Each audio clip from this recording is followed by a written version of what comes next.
for stopping by Sheila's Audiobooks, and I am Sheila. This recording is coming from South Texas. All stories on this recording are in the public domain per United States copyright law.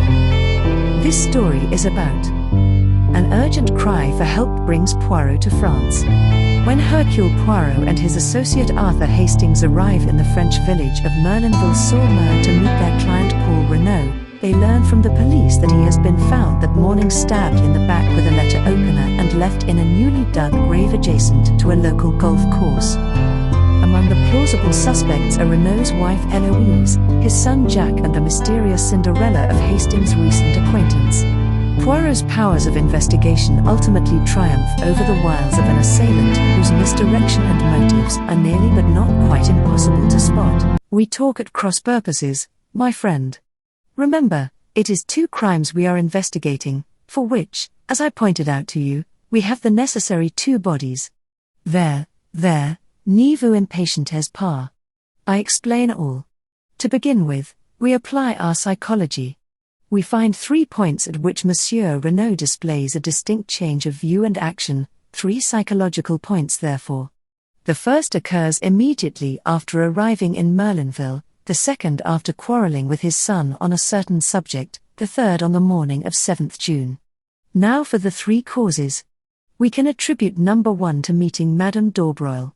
Number 2 is indirectly connected with her, since it concerns a marriage between Monsieur Renaud's son and her daughter. But the cause of number 3 is hidden from us. We had to deduce it. Now, mon ami, let me ask you a question: whom do we believe to have planned this crime? Georges Conneau, I said doubtfully, eyeing Poirot warily. Exactly. Now Giraud laid it down as an axiom that a woman lies to save herself, the man she loves, and her child. Since we are satisfied that it was Georges Conneau who dictated the lie to her, and as Georges Conneau is not Jacques Renaud, it follows that the third case is put out of court. And, still attributing the crime to Georges Conneau, the first is equally so. So we are forced to the second, that Madame Renaud lied for the sake of the man she loved, or in other words, for the sake of Georges Conneau. You agree to that? Yes, I admitted. It seems logical enough. Bien. Madame Renaud loves Georges Conneau. Who, then, is Georges Conneau? The tramp. Have we any evidence to show that Madame Renaud loved the tramp? No, but... Very well then. Do not cling to theories where facts no longer support them. Ask yourself instead whom Madame Renaud did love. I shook my head perplexed. Mais oui, you know perfectly. Whom did Madame Renaud love so dearly that when she saw his dead body she fell down in a swoon? I stared dumbfounded. Her husband? I gasped. Poirot nodded. Her husband, or Georges Conneau, whichever you like to call him. I rallied myself. But it's impossible. How impossible? Did we not agree just now that Madame d'Aubroil was in a position to blackmail Georges Conneau? Yes, but... And did she not very effectively blackmail Monsieur Renaud? That may be true enough, but... And is it not a fact that we know nothing of Monsieur Renaud's youth and upbringing? That he springs suddenly into existence as a French-Canadian exactly 22 years ago? All that is so, I said more firmly, but you seem to me to be overlooking one salient point. What is that, my friend? Why, we have admitted that Georges planned the crime. That brings us to the ridiculous statement that he planned his own murder. Eh bien, mon ami, said Poirot placidly, that is just what he did do. Chapter 21 Hercule Poirot on the case. In a measured voice Poirot began his exposition.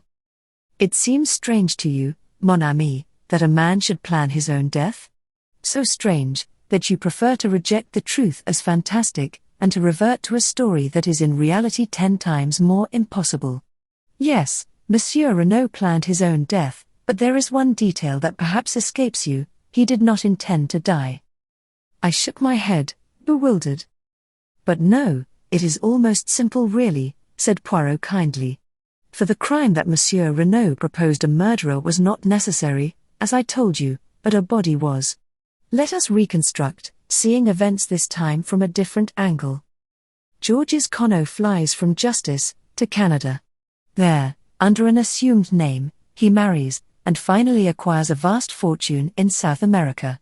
But there is a nostalgia upon him for his own country. 20 years have elapsed, he is considerably changed in appearance, besides being a man of such eminence that no one is likely to connect him with a fugitive from justice many years ago. He deems it quite safe to return. He takes up his headquarters in England, but intends to spend the summers in France. And ill fortune, or that obscure justice which shapes men's ends and will not allow them to evade the consequences of their acts, takes him to Merlinville. There, in the whole of France, is the one person who is capable of recognizing him.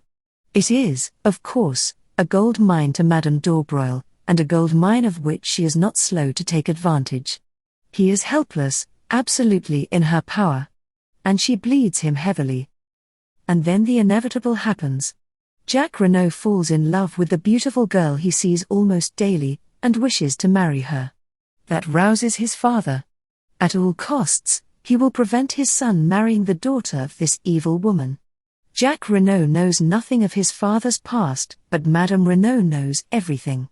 She is a woman of great force of character and passionately devoted to her husband. They take counsel together. Renaud sees only one way of escape, death. He must appear to die, in reality escaping to another country where he will start again under an assumed name and where Madame Renaud, having played the widow's part for a while, can join him. It is essential that she should have control of the money, so he alters his will. How they meant to manage the body business originally, I do not know, possibly an art student's skeleton and a fire, or something of the kind, but long before their plans have matured an event occurs which plays into their hands. A rough tramp, violent and abusive, finds his way into the garden. There is a struggle, Renaud seeks to eject him, and suddenly the tramp, an epileptic, falls down in a fit. He is dead. Renaud calls his wife. Together they drag him into the shed, as we know the event had occurred just outside, and they realize the marvelous opportunity that has been vouchsafed them. The man bears no resemblance to Renaud, but he is middle-aged, of a usual French type. That is sufficient. I rather fancy that they sat on the bench up there, out of earshot from the house, discussing matters. Their plan was quickly made. The identification must rest solely on Madame Renaud's evidence. Jacques Renaud and the chauffeur, who had been with his master 2 years, must be got out of the way. It was unlikely that the French women servants would go near the body, and in any case Renaud intended to take measures to deceive anyone not likely to appreciate details. Masters was sent off, a telegram dispatched to Jacques, Buenos Aires being selected to give credence to the story that Renaud had decided upon. Having heard of me as a rather obscure elderly detective, he wrote his appeal for help, knowing that when I arrived, the production of the letter would have a profound effect upon the examining magistrate, which, of course, it did. They dressed the body of the tramp in a suit of Renaud's and left his ragged coat and trousers by the door of the shed, not daring to take them into the house. And then, to give credence to the tale Madame Renaud was to tell, they drove the aeroplane dagger through his heart. That night Renaud will first bind and gag his wife, and then, taking a spade, will dig a grave in that particular plot of ground where he knows how do you call it? Bunker? Is to be made. It is essential that the body should be found. Madame d'Aubroil must have no suspicions. On the other hand, if a little time elapses, any dangers as to identity will be greatly lessened. Then, Renaud will don the tramp's rags, and shuffle off to the station, where he will leave, unnoticed, by the 12:10 train. Since the crime will be supposed to have taken place 2 hours later, no suspicion can possibly attach to him. You see now his annoyance at the inopportune visit of the girl, Bella. Every moment of delay is fatal to his plans. He gets rid of her as soon as he can, however. Then, to work. He leaves the front door slightly ajar to create the impression that assassins left that way. He binds and gags Madame Renaud, correcting his mistake of 22 years ago, when the looseness of the bonds caused suspicion to fall upon his accomplice, but leaving her primed with essentially the same story as he had invented before, proving the unconscious recoil of the mind against originality. The night is chilly, and he slips on an overcoat over his underclothing, intending to cast it into the grave with the dead man. He goes out by the window, smoothing over the flower bed carefully, and thereby furnishing the most positive evidence against himself. He goes out onto the lonely golf links, and he digs, and then... Yes? And then, said Poirot gravely, the justice that he has so long eluded overtakes him. An unknown hand stabs him in the back. Now, Hastings, you understand what I mean when I talk of two crimes. The first crime, the crime that Monsieur Renauld, in his arrogance, asked us to investigate, is solved. But behind it lies a deeper riddle. And to solve that will be difficult, since the criminal, in his wisdom, has been content to avail himself of the devices prepared by Renauld. It has been a particularly perplexing and baffling mystery to solve. You're marvelous, Poirot, I said, with admiration. Absolutely marvelous. No one on earth but you would have done it. I think my praise pleased him. For once in his life he looked almost embarrassed. That poor Giraud, said Poirot, trying unsuccessfully to look modest. Without doubt it is not all stupidity. He has had la mauvaise chance once or twice. That dark hair coiled round the dagger, for instance. To say the least, it was misleading. To tell you the truth, Poirot, I said slowly, even now I don't quite see, whose hair was it? Madame Renaud's, of course. That is where la mauvaise chance came in. Her hair, dark originally, is almost completely silvered. It might just as easily have been a grey hair, and then, by no conceivable effort could Giraud have persuaded himself it came from the head of Jacques Renauld. But it is all of a piece. Always the facts must be twisted to fit the theory. Without doubt, when Madame Renauld recovers, she will speak.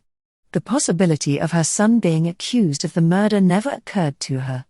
How should it, when she believed him safely at sea on board the Anzara? Ah! Voilà une femme, Hastings. What force, what self-command. She only made one slip. On his unexpected return, it does not matter, now. And no one noticed, no one realized the significance of those words. What a terrible part she has had to play, poor woman. Imagine the shock when she goes to identify the body and, instead of what she expects, sees the actual lifeless form of the husband she has believed miles away by now. No wonder she fainted. But since then, despite her grief and her despair, how resolutely she has played her part and how the anguish of it must wring her. She cannot say a word to set us on the track of the real murderers. For her son's sake, no one must know that Paul Renauld was Georges Conneau, the criminal. Final and most bitter blow, she has admitted publicly that Madame d'Aubroil was her husband's mistress, for a hint of blackmail might be fatal to her secret. How cleverly she dealt with the examining magistrate when he asked her if there was any mystery in her husband's past life. Nothing so romantic, I am sure, monsieur. It was perfect, the indulgent tone, the soupçon of sad mockery. At once Monsieur Otet felt himself foolish and melodramatic. Yes, she is a great woman. If she loved a criminal, she loved him royally. Poirot lost himself in contemplation. One thing more, Poirot, what about the piece of lead piping? You do not see? To disfigure the victim's face so that it would be unrecognizable. It was that which first set me on the right track. And that imbecile of a Giraud, swarming all over it to look for match ends. Did I not tell you that a clue of 2 foot long was quite as good as a clue of 2 inches? You see, Hastings, we must now start again. Who killed Monsieur Renauld? Someone who was near the villa just before 12 o'clock that night, someone who would benefit by his death. The description fits Jacques Renauld only too well. The crime need not have been premeditated. And then the dagger. I started. I had not realized that point.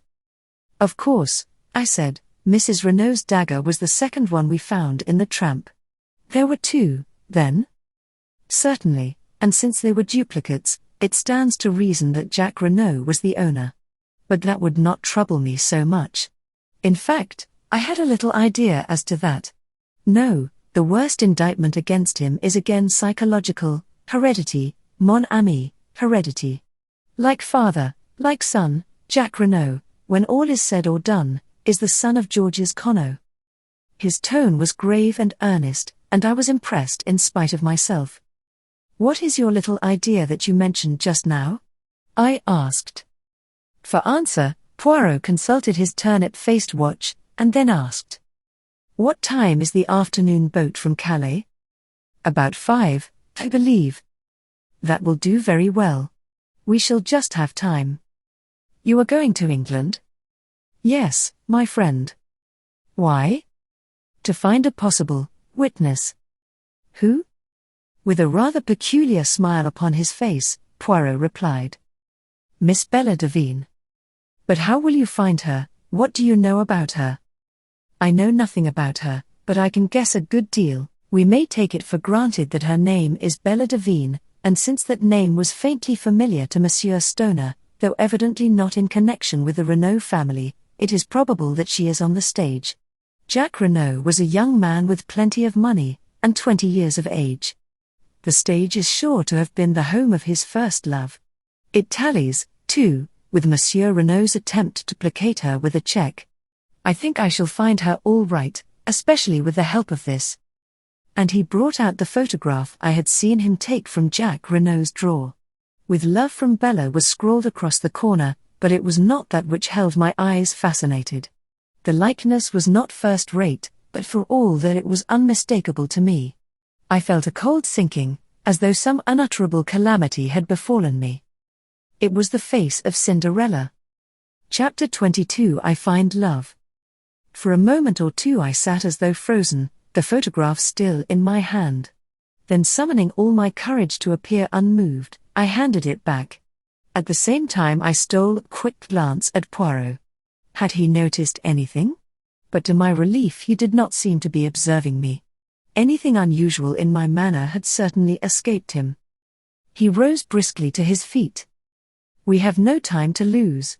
We must make our departure with all dispatch. All is well, the sea it will be calm." In the bustle of departure, I had no time for thinking, but once on board the boat, secure from Poirot's observation, I pulled myself together, and attacked the facts dispassionately. How much did Poirot know, and why was he bent on finding this girl? Did he suspect her of having seen Jacques Renaud commit the crime? Or did he suspect, but that was impossible. The girl had no grudge against the elder Renaud, no possible motive for wishing his death. What had brought her back to the scene of the murder? I went over the facts carefully. She must have left the train at Calais where I parted from her that day. No wonder I had been unable to find her on the boat. If she had dined in Calais, and then taken a train out to Merlinville, she would have arrived at the Villa Geneviève just about the time that François said. What had she done when she left the house just after 10? Presumably either gone to an hotel, or returned to Calais. And then? The crime had been committed on Tuesday night. On Thursday morning she was once more in Merlinville. Had she ever left France at all? I doubted it very much. What kept her there? The hope of seeing Jacques Renaud. I had told her, as at the time we believed, that he was on the high seas en route to Buenos Aires. Possibly she was aware that the Ansara had not sailed. But to know that she must have seen Jacques. Was that what Poirot was after? Had Jacques Renaud, returning to see Marthe d'Aubroil, come face to face instead with Bella Devine, the girl he had heartlessly thrown over? I began to see daylight. If that were indeed the case, it might furnish Jacques with the alibi he needed. Yet under those circumstances his silence seemed difficult to explain. Why could he not have spoken out boldly? Did he fear for this former entanglement of his to come to the ears of Marthe d'Aubroil? I shook my head, dissatisfied. The thing had been harmless enough, a foolish boy and girl affair, and I reflected cynically that the son of a millionaire was not likely to be thrown over by a penniless French girl, who moreover loved him devotedly, without a much graver cause. Poirot reappeared brisk and smiling at Dover, and our journey to London was uneventful. It was past 9 o'clock when we arrived, and I supposed that we should return straight away to our rooms and do nothing till the morning. But Poirot had other plans. "We must lose no time, mon ami. The news of the arrest will not be in the English papers until the day after tomorrow, but still we must lose no time." I did not quite follow his reasoning, but I merely asked how he proposed to find the girl. You remember Joseph Aarons, the theatrical agent? No? I assisted him in a little matter of a Japanese wrestler. A pretty little problem, I must recount it to you one day. He, without doubt, will be able to put us in the way of finding out what we want to know. It took us some time to run Mr. Aarons to earth, and it was after midnight when we finally managed it. He greeted Poirot with every evidence of warmth, and professed himself ready to be of service to us in any way. There's not much about the profession I don't know, he said, beaming genially. Eh bien, Monsieur Aarons, I desire to find a young girl called Bella Devine. Bella Devine. I know the name, but for a moment I can't place it. What's her line? That I do not know, but here is her photograph. Mr. Aarons studied it for a moment, then his face lighted. Got it. He slapped his thigh. The Dulcibella kids, by the Lord. The Dulcibella kids? That's it. They're sisters. Acrobats, dancers, and singers. Give quite a good little turn. They're in the provinces, somewhere, I believe, if they're not resting. They've been on in Paris for the last 2 or 3 weeks. Can you find out for me exactly where they are? Easy as a bird. You go home, and I'll send you round the dope in the morning. With this promise we took leave of him. He was as good as his word. About 11 o'clock the following day, a scribbled note reached us. The Dulcibella sisters are on at the palace in Coventry. Good luck to you. Without more ado, we started for Coventry. Poirot made no inquiries at the theatre, but contented himself with booking stalls for the variety performance that evening. The show was wearisome beyond words, or perhaps it was only my mood that made it seem so. Japanese families balanced themselves precariously, would-be fashionable men, in greenish evening dress and exquisitely slicked hair, reeled off society patter and danced marvelously. Stout prima donnas sang at the top of the human register. A comic comedian endeavored to be Mr. George Robey and failed signally. At last the number went up which announced the Dulcibella kids. My heart beat sickeningly. There she was, there they both were, the pair of them, one flaxen-haired, one dark, matching as to size, with short fluffy skirts and immense buster brown bows. They looked a pair of extremely piquant children. They began to sing. Their voices were fresh and true, rather thin and music-hally, but attractive. It was quite a pretty little turn. They danced neatly, and did some clever little acrobatic feats. The words of their songs were crisp and catchy. When the curtain fell, there was a full meed of applause. Evidently the Dulcibella kids were a success. Suddenly I felt that I could remain no longer. I must get out into the air. I suggested leaving to Poirot. Go by all means, mon ami. I amuse myself, and will stay to the end. I will rejoin you later. It was only a few steps from the theatre to the hotel. I went up to the sitting room, ordered a whiskey and soda, and sat drinking it, staring meditatively into the empty grate. I heard the door open, and turned my head, thinking it was Poirot. Then I jumped to my feet. It was Cinderella who stood in the doorway. She spoke haltingly, her breath coming in little gasps. I saw you in front. You and your friend. When you got up to go, I was waiting outside and followed you. Why are you here, in Coventry? What were you doing there tonight? Is the man who was with you the detective? She stood there, the cloak she had wrapped around her stage dress slipping from her shoulders. I saw the whiteness of her cheeks under the rouge, and heard the terror in her voice. And in that moment I understood everything, understood why Poirot was seeking her, and what she feared, and understood at last my own heart. Yes, I said gently. Is he looking for me? She half whispered. Then, as I did not answer for a moment, she slipped down by the big chair, and burst into violent bitter weeping. I knelt down by her, holding her in my arms, and smoothing the hair back from her face. Don't cry, child, don't cry, for God's sake. You're safe here. I'll take care of you. Don't cry, darling. Don't cry. I know everything. Oh, but you don't." "I think I do." And after a moment, as her sobs grew quieter, I asked, "It was you who took the dagger, wasn't it?" "Yes." "That was why you wanted me to show you round? And why you pretended to faint?" Again she nodded. "Why did you take the dagger?" I asked presently. She replied as simply as a child.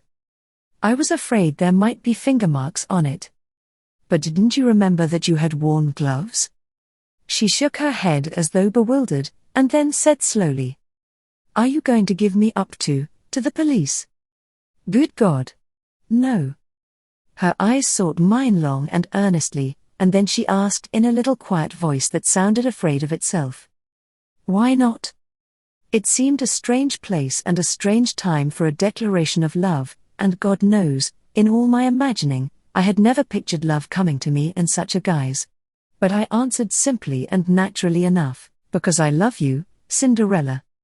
She bent her head down, as though ashamed, and muttered in a broken voice, you can't, not if you knew," and then, as though rallying herself, she faced me squarely, and asked, "What do you know, then?" "I know that you came to see Mr. Renauld that night. He offered you a check and you tore it up indignantly. Then you left the house." I paused. "Go on, what next?"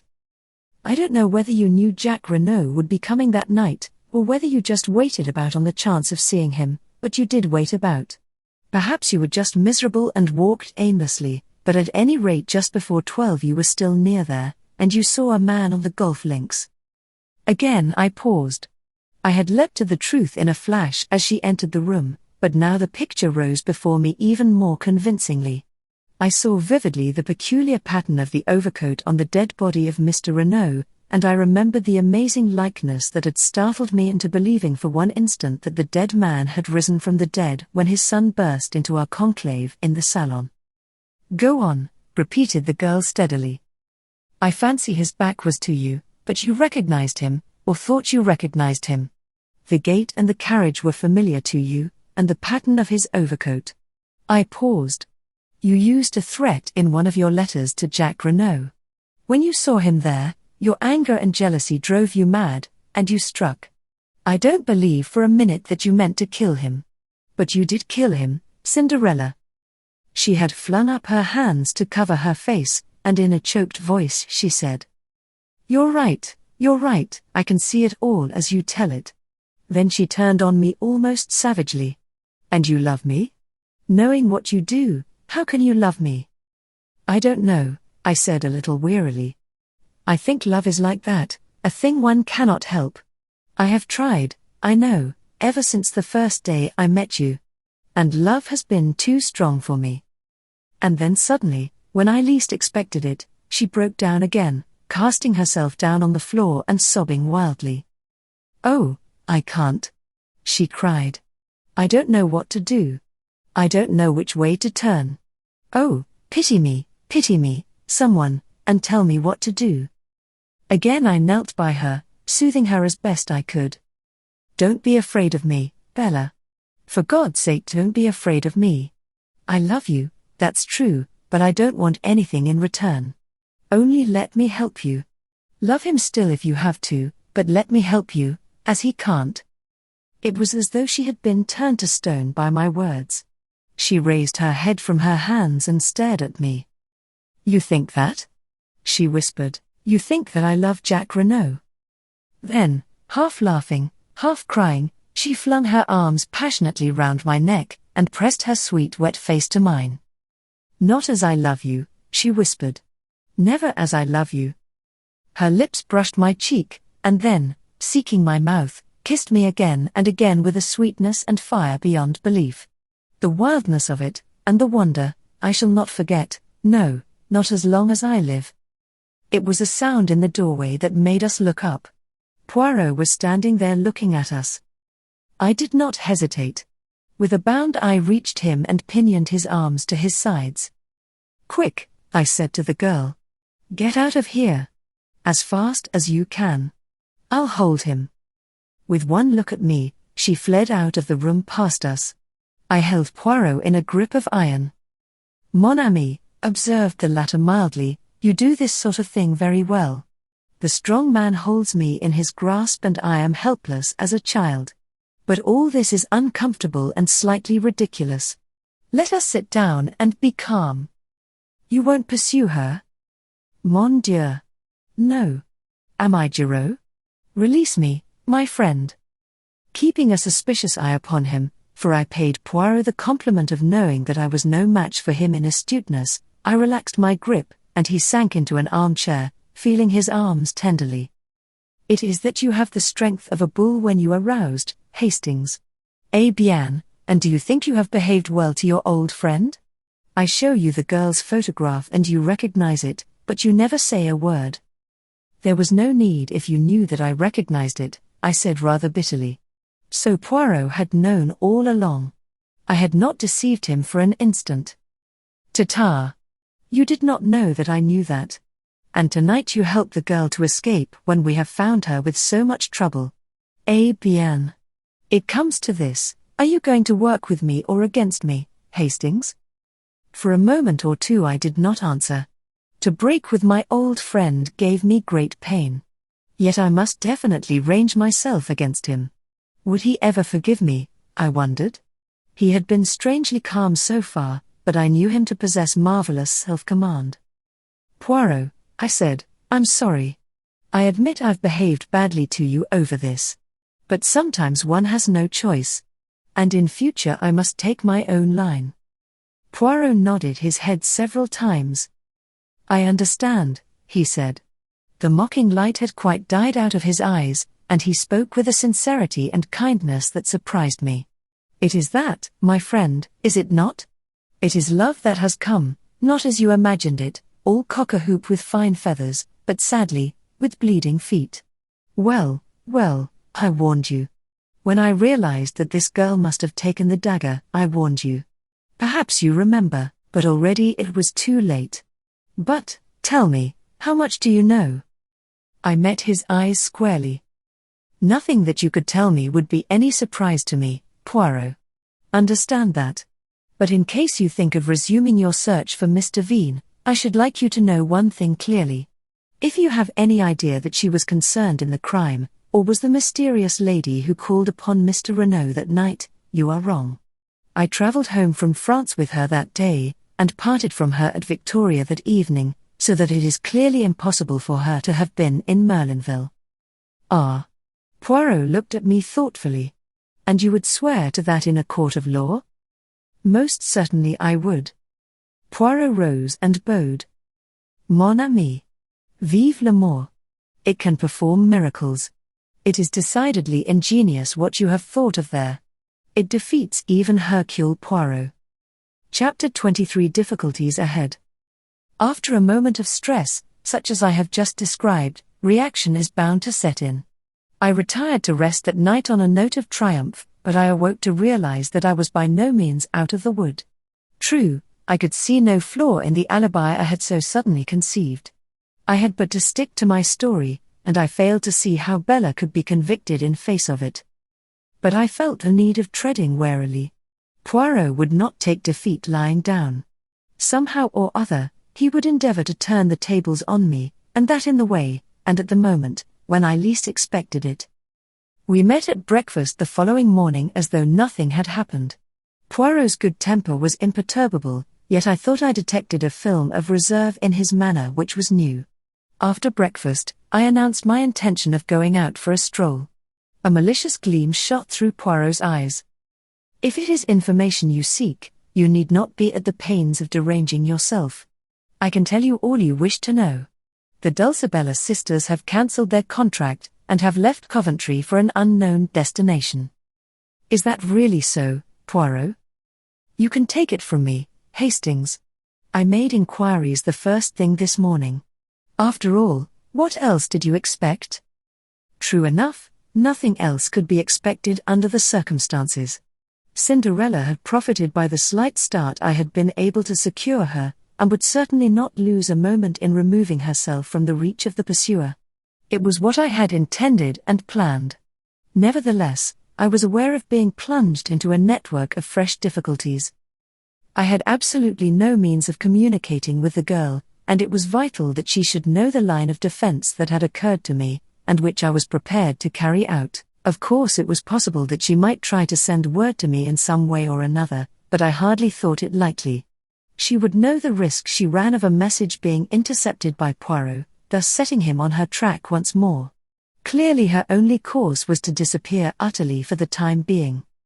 But, in the meantime, what was Poirot doing? I studied him attentively. He was wearing his most innocent air, and staring meditatively into the far distance. He looked altogether too placid and supine to give me reassurance. I had learned, with Poirot, that the less dangerous he looked, the more dangerous he was. His quiescence alarmed me. Observing a troubled quality in my glance, he smiled benignantly. "You are puzzled, Hastings? You ask yourself why I do not launch myself in pursuit? Well, something of the kind. It is what you would do, were you in my place. I understand that. But I am not of those who enjoy rushing up and down a country seeking a needle in a haystack, as you English say. No, let Mademoiselle Bella Devine go. Without doubt, I shall be able to find her when the time comes. Until then, I am content to wait." I stared at him doubtfully. Was he seeking to mislead me? I had an irritating feeling that, even now, he was master of the situation. My sense of superiority was gradually waning. I had contrived the girl's escape, and evolved a brilliant scheme for saving her from the consequences of her rash act, but I could not rest easy in my mind. Poirot's perfect calm awakened 1,000 apprehensions. "I suppose, Poirot," I said rather diffidently, "I mustn't ask what your plans are? I've forfeited the right." "But not at all. There is no secret about them. We return to France without delay." "We?" "Precisely, we. You know very well that you cannot afford to let Papa Poirot out of your sight. Eh? Is it not so, my friend? But remain in England by all means if you wish." I shook my head. He had hit the nail on the head. I could not afford to let him out of my sight. Although I could not expect his confidence after what had happened, I could still check his actions. The only danger to Bella lay with him. Giraud and the French police were indifferent to her existence. At all costs I must keep near Poirot. Poirot observed me attentively as these reflections passed through my mind, and gave me a nod of satisfaction. "I am right, am I not? And as you are quite capable of trying to follow me, disguised with some absurdity such as a false beard, which everyone would perceive, bien entendu, I much prefer that we should voyage together. It would annoy me greatly that anyone should mock themselves at you." "Very well, then. But it's only fair to warn you. I know all. You are my enemy. Be my enemy, then. It does not worry me at all. So long as it's all fair and above board, I don't mind. You have to the full the English passion for fair play. Now your scruples are satisfied, let us depart immediately. There is no time to be lost. Our stay in England has been short but sufficient. I know what I wanted to know." The tone was light, but I read a veiled menace into the words. "Still," I began, and stopped. "Still, as you say. Without doubt you are satisfied with the part you are playing. Me, I preoccupy myself with Jack Renaud." Jack Renaud. The words gave me a start. I had completely forgotten that aspect of the case. Jack Renaud, in prison, with the shadow of the guillotine looming over him. I saw the part I was playing in a more sinister light. I could save Bella, yes, but in doing so I ran the risk of sending an innocent man to his death. I pushed the thought from me with horror. It could not be. He would be acquitted. Certainly he would be acquitted. But the cold fear came back. Suppose he were not? What then? Could I have it on my conscience? Horrible thought.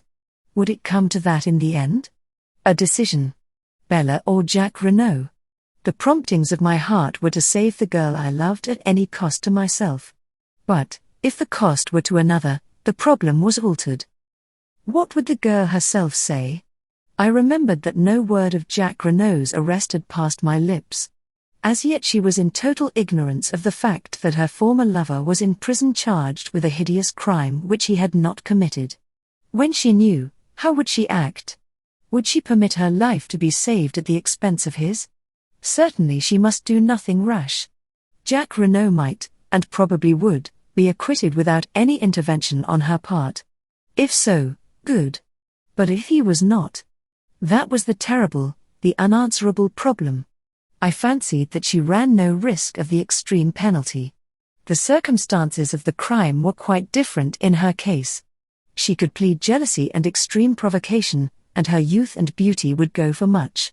The fact that by a tragic mistake it was Mr. Renauld, and not his son, who paid the penalty would not alter the motive of the crime. But in any case, however lenient the sentence of the court, it must mean a long term of imprisonment. No, Bella must be protected. And, at the same time, Jack Renauld must be saved. How this was to be accomplished I did not see clearly. But I pinned my faith to Poirot. He knew. Come what might, he would manage to save an innocent man. He must find some pretext other than the real one. It might be difficult, but he would manage it somehow. And with Bella unsuspected, and Jack Renauld acquitted, all would end satisfactorily. So I told myself repeatedly, but at the bottom of my heart there still remained a cold fear. Chapter 24. Save him. We crossed from England by the evening boat, and the following morning saw us in Street Omer, whither Jack Renauld had been taken. Poirot lost no time in visiting M. Otet. As he did not seem disposed to make any objections to my accompanying him, I bore him company. After various formalities and preliminaries, we were conducted to the examining magistrate's room. He greeted us cordially. I was told that you had returned to England, Monsieur Poirot. I am glad to find that such is not the case. It is true I went there, Monsieur, but it was only for a flying visit. A side issue, but one that I fancied might repay investigation. And it did, eh? Poirot shrugged his shoulders. Otet nodded, sighing. We must resign ourselves, I fear. That animal Giraud, his manners are abominable, but he is undoubtedly clever. Not much chance of that one making a mistake. You think not? It was the examining magistrate's turn to shrug his shoulders. Oh, well, speaking frankly, in confidence, of course, can you come to any other conclusion? Frankly, there seem to me to be many points that are obscure. Such as? But Poirot was not to be drawn. I have not yet tabulated them, he remarked. It was a general reflection that I was making. I liked the young man, and should be sorry to believe him guilty of such a hideous crime. By the way, what has he to say for himself on the matter? The magistrate frowned. I cannot understand him. He seems incapable of putting up any sort of defense. It has been most difficult to get him to answer questions. He contents himself with a general denial, and beyond that takes refuge in a most obstinate silence. I am interrogating him again tomorrow. Perhaps you would like to be present? We accepted the invitation with empressement. A distressing case, said the magistrate with a sigh. My sympathy for Madame Renauld is profound. How is Madame Renauld? She has not yet recovered consciousness. It is merciful in a way, poor woman, she is being spared much. The doctors say that there is no danger, but that when she comes to herself she must be kept as quiet as possible. It was, I understand, quite as much the shock as the fall which caused her present state. It would be terrible if her brain became unhinged, but I should not wonder at all, no, really, not at all. Otet leaned back, shaking his head, with a sort of mournful enjoyment, as he envisaged the gloomy prospect. He roused himself at length, and observed with a start. That reminds me. I have here a letter for you, Monsieur Poirot. Let me see, where did I put it? He proceeded to rummage among his papers. At last he found the missive, and handed it to Poirot. It was sent under cover to me in order that I might forward it to you, he explained. But as you left no address I could not do so.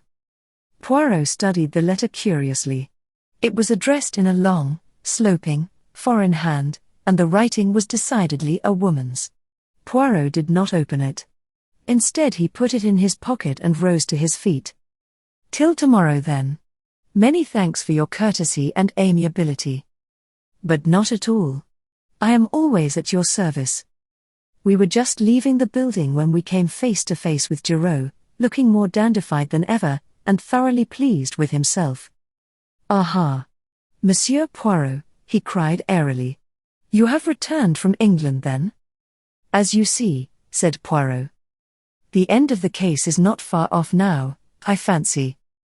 "I agree with you, Monsieur Giraud," Poirot spoke in a subdued tone. His crestfallen manner seemed to delight the other. "Of all the milk and water criminals.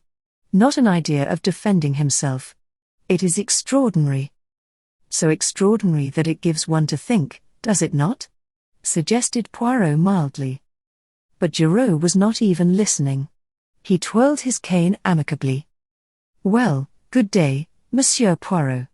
I am glad you're satisfied of young Renaud's guilt at last." "Pardon. But I am not in the least satisfied. Jack Renaud is innocent." Giraud stared for a moment, then burst out laughing, tapping his head significantly with the brief remark, "Toque." Poirot drew himself up. A dangerous light showed in his eyes.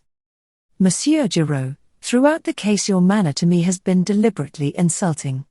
You need teaching a lesson.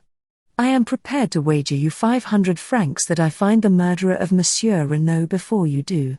Is it agreed?" Giraud stared helplessly at him, and murmured again, "Toque." "Come now," urged Poirot, "is it agreed? I have no wish to take your money from you. Make your mind easy, you will not." "Oh, well then, I agree. You speak of my manner to you being insulting. Well, once or twice, your manner has annoyed me." "I am enchanted to hear it," said Poirot. "Good morning, Monsieur Giraud. Come, Hastings." I said no word as we walked along the street. My heart was heavy. Poirot had displayed his intentions only too plainly. I doubted more than ever my powers of saving Bella from the consequences of her act. This unlucky encounter with Giraud had roused Poirot and put him on his mettle. Suddenly I felt a hand laid on my shoulder, and turned to face Gabriel Stoner. We stopped and greeted him, and he proposed strolling with us back to our hotel. "And what are you doing here, Monsieur Stoner?" inquired Poirot. "One must stand by one's friends," replied the other dryly. "Especially when they are unjustly accused." "Then you do not believe that Jack Renaud committed the crime?" I asked eagerly. "Certainly I don't. I know the lad. I admit that there have been one or two things in this business that have staggered me completely, but nonetheless, in spite of his full way of taking it, I'll never believe that Jack Renaud is a murderer." My heart warmed to the secretary. His words seemed to lift a secret weight from my heart. "I have no doubt that many people feel as you do," I exclaimed. "There is really absurdly little evidence against him. I should say that there was no doubt of his acquittal, no doubt whatever." But Stoner hardly responded as I could have wished. "I'd give a lot to think as you do," he said gravely. He turned to Poirot. "What's your opinion, monsieur?" "I think that things look very black against him," said Poirot quietly. "You believe him guilty?" said Stoner sharply. "No. But I think he will find it hard to prove his innocence." "He's behaving so damned queerly," muttered Stoner. "Of course, I realize that there's a lot more in this affair than meets the eye. Giraud's not wise to that because he is an outsider, but the whole thing has been damned odd. As to that, least said soonest mended. If Mrs. Renaud wants to hush anything up, I'll take my cue from her. It's her show, and I've too much respect for her judgment to shove my oar in, but I can't get behind this attitude of Jack's. Anyone would think he wanted to be thought guilty." "But it's absurd," I cried, bursting in. "For one thing, the dagger." I paused, uncertain as to how much Poirot would wish me to reveal. I continued, choosing my words carefully. "We know that the dagger could not have been in Jack Renaud's possession that evening. Mrs. Renaud knows that." "True," said Stoner. "When she recovers, she will doubtless say all this and more. Well, I must be leaving you. One moment. Poirot's hand arrested his departure. Can you arrange for word to be sent to me at once should Mrs. Renauld recover consciousness? Certainly. That's easily done. That point about the dagger is good, Poirot, I urged as we went upstairs. I couldn't speak very plainly before Stoner. That was quite right of you. We might as well keep the knowledge to ourselves as long as we can. As to the dagger, your point hardly helps Jack Renauld. You remember that I was absent for an hour this morning, before we started from London. Yes? Well, I was employed in trying to find the firm Jack Renauld employed to convert his souvenirs. It was not very difficult. Bien, Hastings, they made to his order not 2 paper knives, but 3. So that, after giving one to his mother and one to Bella Devine, there was a third which he doubtless retained for his own use. No, Hastings, I fear the dagger question will not help us to save him from the guillotine. It won't come to that, I cried, stung. Poirot shook his head uncertainly. You will save him, I cried positively. Poirot glanced at me dryly. Have you not rendered it impossible, mon ami? Some other way, I muttered. Ah. Sapristi. But it is miracles you ask from me. No, say no more. Let us instead see what is in this letter. And he drew out the envelope from his breast pocket. His face contracted as he read, then he handed the one flimsy sheet to me. There are other women in the world who suffer, Hastings. The writing was blurred and the note had evidently been written in great agitation. Dear M. Poirot, if you get this, I beg of you to come to my aid. I have no one to turn to, and at all costs Jack must be saved. I implore of you on my knees to help us. Mart D'Orbroil. I handed it back, moved. You will go? At once. We will command an auto. Half an hour later saw us at the Villa Marguerite. Mart was at the door to meet us, and let Poirot in, clinging with both hands to one of his. Ah, you have come, it is good of you. I have been in despair, not knowing what to do. They will not let me go to see him in prison even. I suffer horribly. I am nearly mad. Is it true what they say, that he does not deny the crime? But that is madness. It is impossible that he should have done it. Never for 1 minute will I believe it.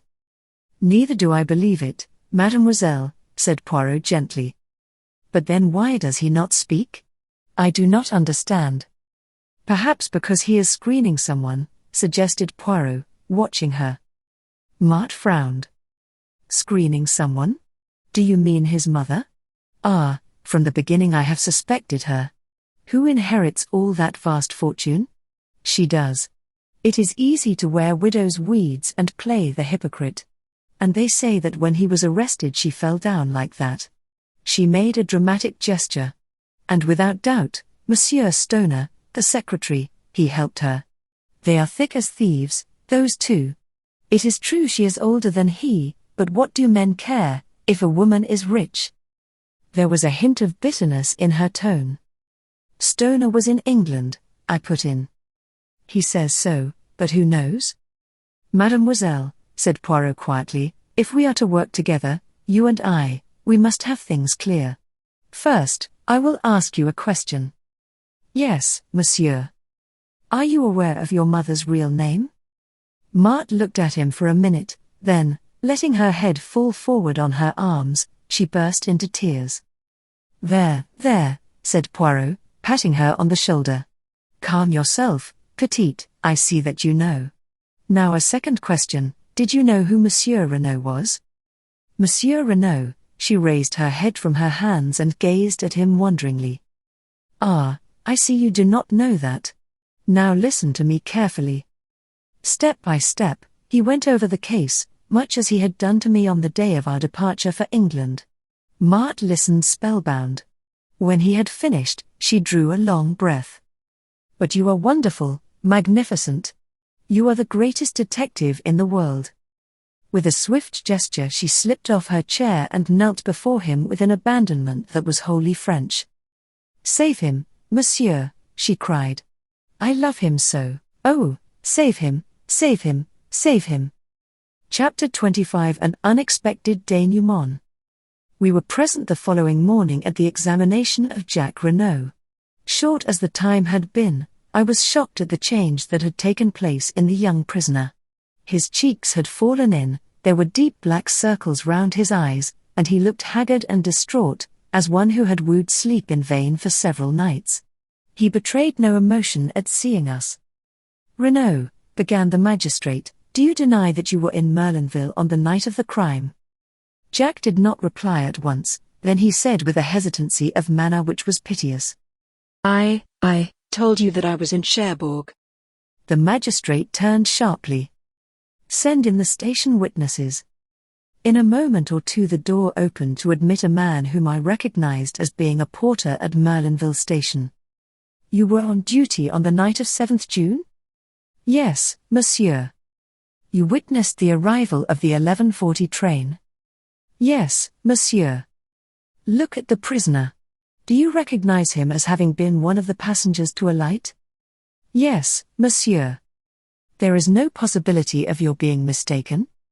"No, monsieur. I know Monsieur Jack Renauld well." "Nor of your being mistaken as to the date?" "No, monsieur. Because it was the following morning, 8th June, that we heard of the murder." Another railway official was brought in, and confirmed the first one's evidence.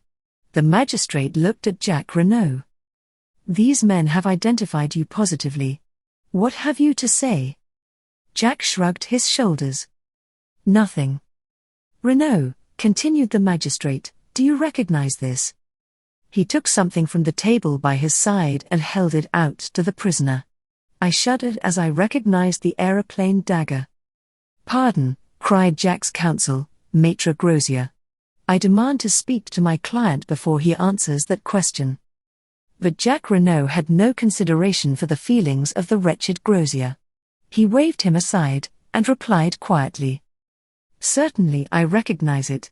It was a present given by me to my mother, as a souvenir of the war." "Is there, as far as you know, any duplicate of that dagger in existence?" Again Maître Grosier burst out, and again Jack overrode him. "Not that I know of. The setting was my own design." Even the magistrate almost gasped at the boldness of the reply. It did, in very truth, seem as though Jack was rushing on his fate. I realized, of course, the vital necessity he was under of concealing, for Bella's sake, the fact that there was a duplicate dagger in the case. So long as there was supposed to be only one weapon, no suspicion was likely to attach to the girl who had had the second paper knife in her possession. He was valiantly shielding the woman he had once loved, but at what cost to himself? I began to realize the magnitude of the task I had so lightly set Poirot. It would not be easy to secure the acquittal of Jack Renauld by anything short of the truth. Otette spoke again, with a peculiarly biting inflection.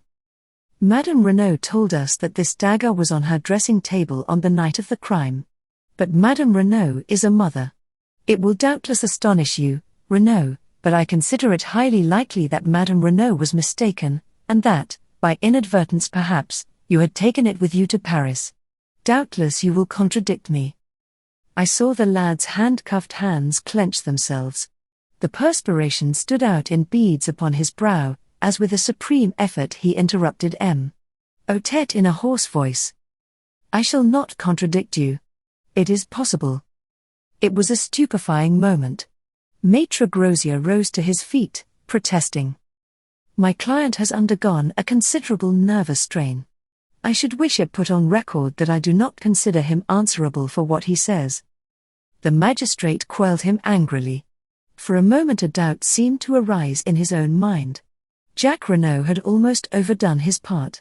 He leaned forward, and gazed at the prisoner searchingly. "Do you fully understand, Renauld, that on the answers you have given me I shall have no alternative but to commit you for trial?" Jack's pale face flushed. He looked steadily back. "Monsieur Otette, I swear that I did not kill my father." But the magistrate's brief moment of doubt was over. He laughed a short, unpleasant laugh. Without doubt, they are always innocent, our prisoners. By your own mouth you are condemned. You can offer no defense, no alibi, only a mere assertion which would not deceive a babe. That you are not guilty. You killed your father, Renauld, a cruel and cowardly murder, for the sake of the money which you believed would come to you at his death. Your mother was an accessory after the fact. Doubtless, in view of the fact that she acted as a mother, the courts will extend an indulgence to her that they will not accord to you. And rightly so? Your crime was a horrible one, to be held in abhorrence by gods and men. Otet was interrupted, to his intense annoyance. The door was pushed open. Monsieur le juge, stammered the attendant, there is a lady who says. Who says what? Cried the justly incensed magistrate. This is highly irregular. I forbid it, I absolutely forbid it. But a slender figure pushed the stammering gendarme aside. Dressed all in black, with a long veil that hid her face, she advanced into the room. My heart gave a sickening throb. She had come then. All my efforts were in vain. Yet I could not but admire the courage that had led her to take this step so unfalteringly. She raised her veil, and I gasped. For, though as like her as two peas, this girl was not Cinderella. On the other hand, now that I saw her without the fair wig she had worn on the stage, I recognized her as the girl of the photograph in Jacques Renaud's room. You are the juge d'instruction, Monsieur Otet? She queried. Yes, but I forbid. My name is Bella Devine. I wish to give myself up for the murder of Mr. Renauld. Chapter 26. I receive a letter. My friend, you will know all when you get this. Nothing that I can say will move Bella. She has gone out to give herself up. I am tired out with struggling. You will know now that I deceived you, that where you gave me trust I repaid you with lies. It will seem, perhaps, indefensible to you, but I should like, before I go out of your life forever, to show you just how it all came about. If I knew that you forgave me, it would make life easier for me. It wasn't for myself I did it, that's the only thing I can put forward to say for myself. I'll begin from the day I met you in the boat train from Paris. I was uneasy then about Bella. She was just desperate about Jacques Renaud, she'd have lain down on the ground for him to walk on, and when he began to change, and to stop writing so often, she began getting in a state. She got it into her head that he was keen on another girl, and of course, as it turned out afterwards, she was quite right there. She'd made up her mind to go to their villa at Merlinville, and try and see Jack. She knew I was against it, and tried to give me the slip. I found she was not on the train at Calais, and determined I would not go on to England without her. I'd an uneasy feeling that something awful was going to happen if I couldn't prevent it. I met the next train from Paris. She was on it, and set upon going out then and there to Merlinville. I argued with her for all I was worth, but it wasn't any good. She was all strung up and set upon having her own way. Well, I washed my hands of it. I'd done all I could. It was getting late. I went to an hotel, and Bella started for Merlinville. I still couldn't shake off my feeling of what the books call impending disaster. The next day came, but no Bella. She'd made a date with me to meet at the hotel, but she didn't keep it. No sign of her all day. I got more and more anxious. Then came an evening paper with the news. It was awful. I couldn't be sure, of course, but I was terribly afraid. I figured it out that Bella had met Papa Renaud and told him about her and Jack, and that he'd insulted her or something like that. We've both got terribly quick tempers. Then all the masked foreigner business came out, and I began to feel more at ease. But it still worried me that Bella hadn't kept her date with me. By the next morning I was so rattled that I'd just got to go and see what I could. First thing, I ran up against you. You know all that, when I saw the dead man, looking so like Jack, and wearing Jack's fancy overcoat, I knew. And there was the identical paper knife, wicked little thing. That Jack had given Bella. 10 to 1 it had her finger marks on it. I can't hope to explain to you the sort of helpless horror of that moment. I only saw one thing clearly, I must get hold of that dagger, and get right away with it before they found out it was gone. I pretended to faint, and while you were away getting water I took the thing and hid it away in my dress. I told you that I was staying at the Hôtel du Fer, but of course really I made a beeline back to Calais, and then on to England by the first boat. When we were in mid-channel I dropped that little devil of a dagger into the sea. Then I felt I could breathe again. Bella was in our digs in London. She looked like nothing on God's earth. I told her what I'd done, and that she was pretty safe for the time being. She stared at me, and then began laughing. It was horrible to hear her. I felt that the best thing to do was to keep busy. She'd go mad if she had time to brood on what she'd done. Luckily we got an engagement at once. And then, I saw you and your friend watching us that night. I was frantic. You must suspect, or you wouldn't have tracked us down. I had to know the worst, so I followed you. I was desperate. And then, before I'd had time to say anything, I tumbled to it that it was me you suspected, not Bella. Or at least that you thought I was Bella, since I'd stolen the dagger. I wish, honey, that you could see back into my mind at that moment. You'd forgive me, perhaps. I was so frightened, and muddled, and desperate. All I could get clearly was that you would try and save me. I didn't know whether you'd be willing to save her. I thought very likely not. It wasn't the same thing. And I couldn't risk it. Bella's my twin, I'd got to do the best for her. So I went on lying. I felt mean, I feel mean still, that's all. Enough too, you'll say, I expect. I ought to have trusted you. If I had. As soon as the news was in the paper that Jack Renauld had been arrested, it was all up. Bella wouldn't even wait to see how things went. I'm very tired. I can't write any more. She had begun to sign herself Cinderella, but had crossed that out and written instead Dulcie Devine. It was an ill-written, blurred epistle, but I have kept it to this day. Poirot was with me when I read it. The sheets fell from my hand, and I looked across at him. Did you know all the time that it was the other? Yes, my friend. Why did you not tell me? To begin with, I could hardly believe it conceivable that you could make such a mistake. You had seen the photograph.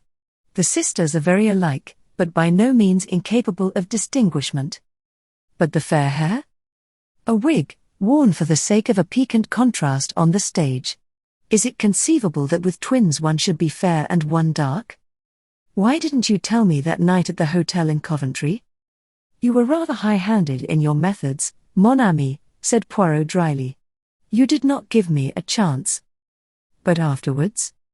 Afterwards.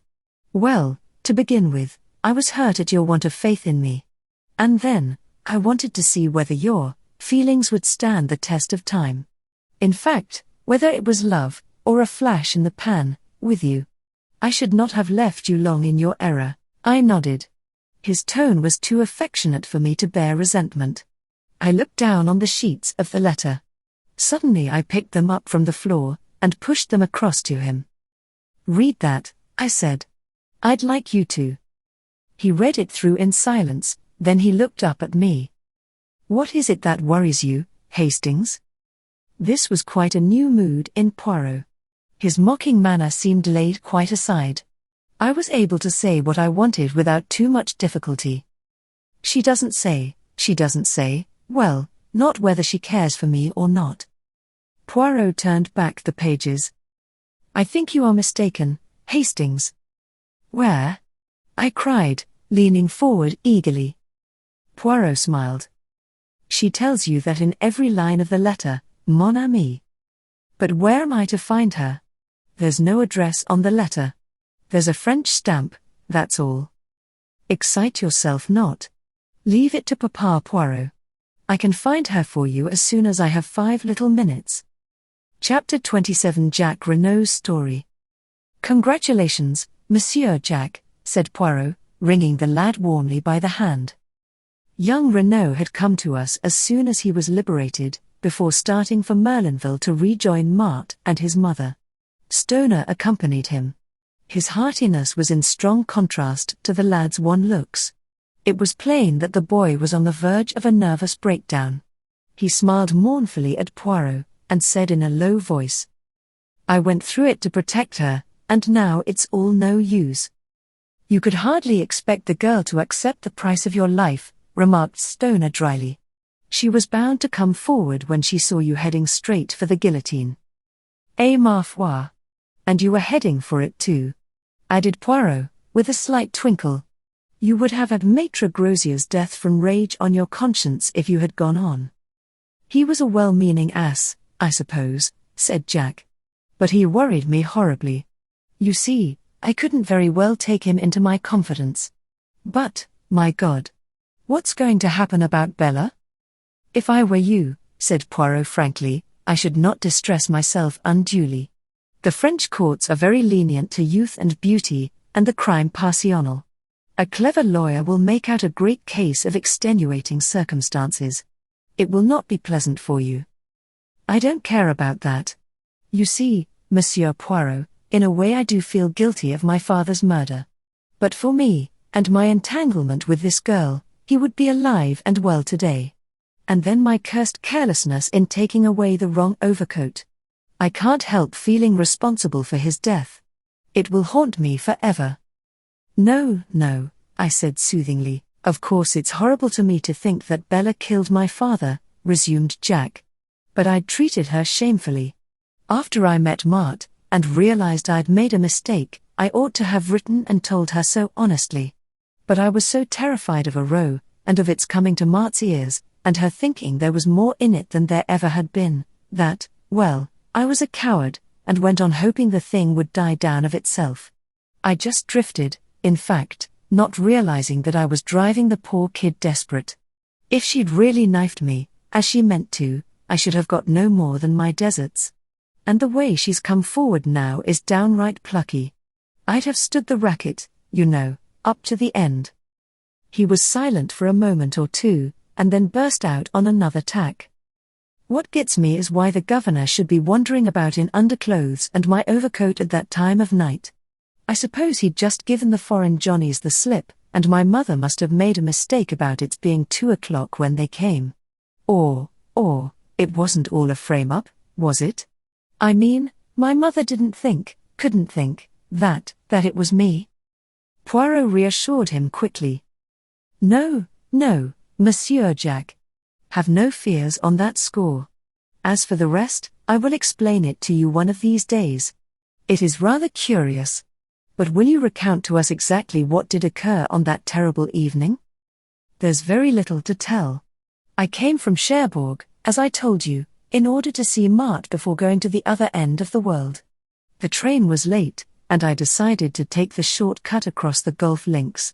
I could easily get into the grounds of the Villa Marguerite from there. I had nearly reached the place when... He paused and swallowed. Yes? I heard a terrible cry. It wasn't loud, a sort of choke and gasp, but it frightened me. For a moment I stood rooted to the spot. Then I came round the corner of a bush.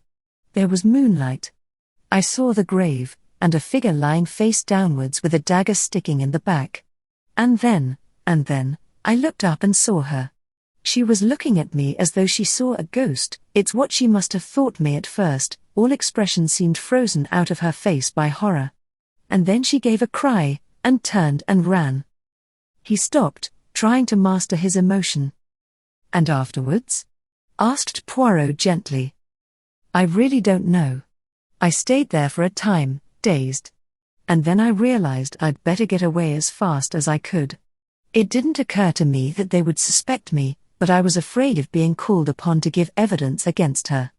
I walked to Street Beauvais as I told you, and got a car from there back to Cherbourg. A knock came at the door, and a page entered with a telegram which he delivered to Stoner.